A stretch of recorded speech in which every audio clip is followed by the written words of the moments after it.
I am back, and today is day 2 of 100. That means that we have 99 days left in this year, which is so crazy. I am doing this challenge, and it is a stay in motion challenge, a vulnerability challenge. And I was originally thinking about this, and I was like, should I do my hair? Should I do my makeup? Should I look perfect for every video? And, I first off just think that that is just too much work. And I teach fitness, so it doesn't really align with my lifestyle. I do like to put on makeup and stuff. But also, I just want to take this time to own the fact, this is really scary and I'm like nervous just to even say this, but I want to take this time and own the fact that I am a beautiful woman. It's so weird to declare that. And I think that you are beautiful too, no matter if you're a man or woman. And if you're a woman, I don't think that you need makeup because your beauty comes from within. And I hope that you can own that as well.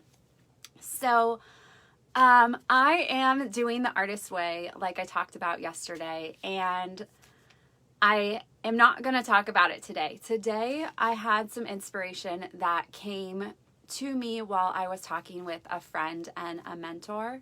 I haven't talked to this woman since before COVID, and we've talked a little bit, but we haven't really caught up. She said she was super busy. I had a lot going on with my mom, and so we finally sat down, made time for each other, and just talked.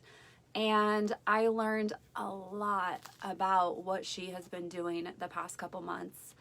And I learned that she has been going through it, and she has had a lot of challenges. And honestly, it was so nice to connect with her on that.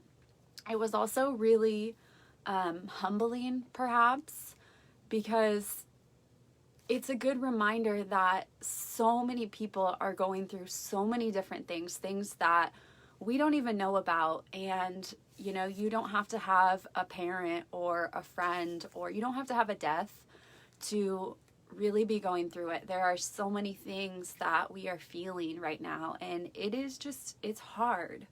And she said something that really had a huge impact on me. So first, we kind of just filled each other in on how our summers have been. And I could tell that she needed to be heard. And so I just listened to her, and I created space for what she was saying.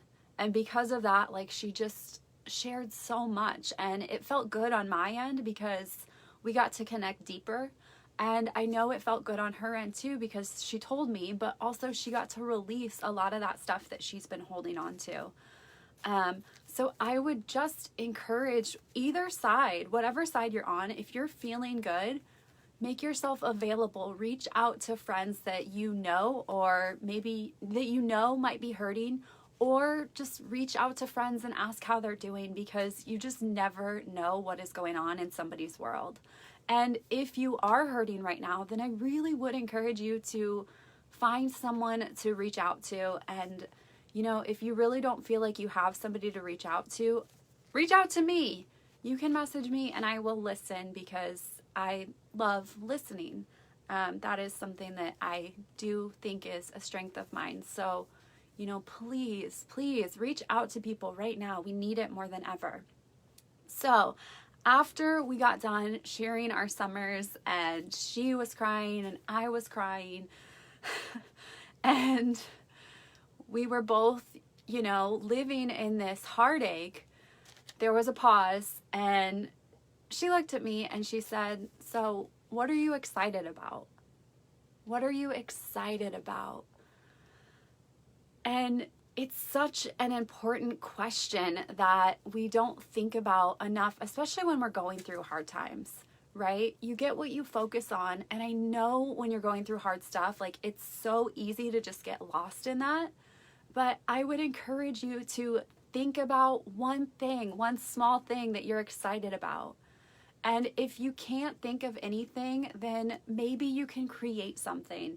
I know when the first couple weeks after my mom passed away, I was having a hard time, and So I went to buy some flowers, and that was an action that I took because flowers, they're beautiful, they're colorful, and also they need support and they need love. So it gave me a little bit of a purpose. It gave me something to do, but then it also gave me something to brighten my day. So at that time, talking and watering my flowers, that was something that I was excited about. Or even just walking by and seeing them outside, like that was something that I was excited about. And luckily, I've gotten more things that I'm excited about now, but those things build and you have to start somewhere. So I would encourage you, no matter where you're at, even if you're, feeling good, to do some reflection and think and maybe even say it out loud. Like both her and I, when we asked the question, it was like, oh man, because we don't spend time thinking or talking about what we're excited about. And it feels good to be excited about something. So instead of living in the pain and the grief and the sadness, what if you lived in that excitement and that joy and you shared it with another person and you got to hear somebody else's joy? So I would just encourage you to reach out to friends, reach out to whoever, and try and find some joy. See what you can be excited about today. Thank you so much for listening. If you want more inspiration, you can join my newsletter at showuptogoup.com, and I will be back tomorrow. Bye.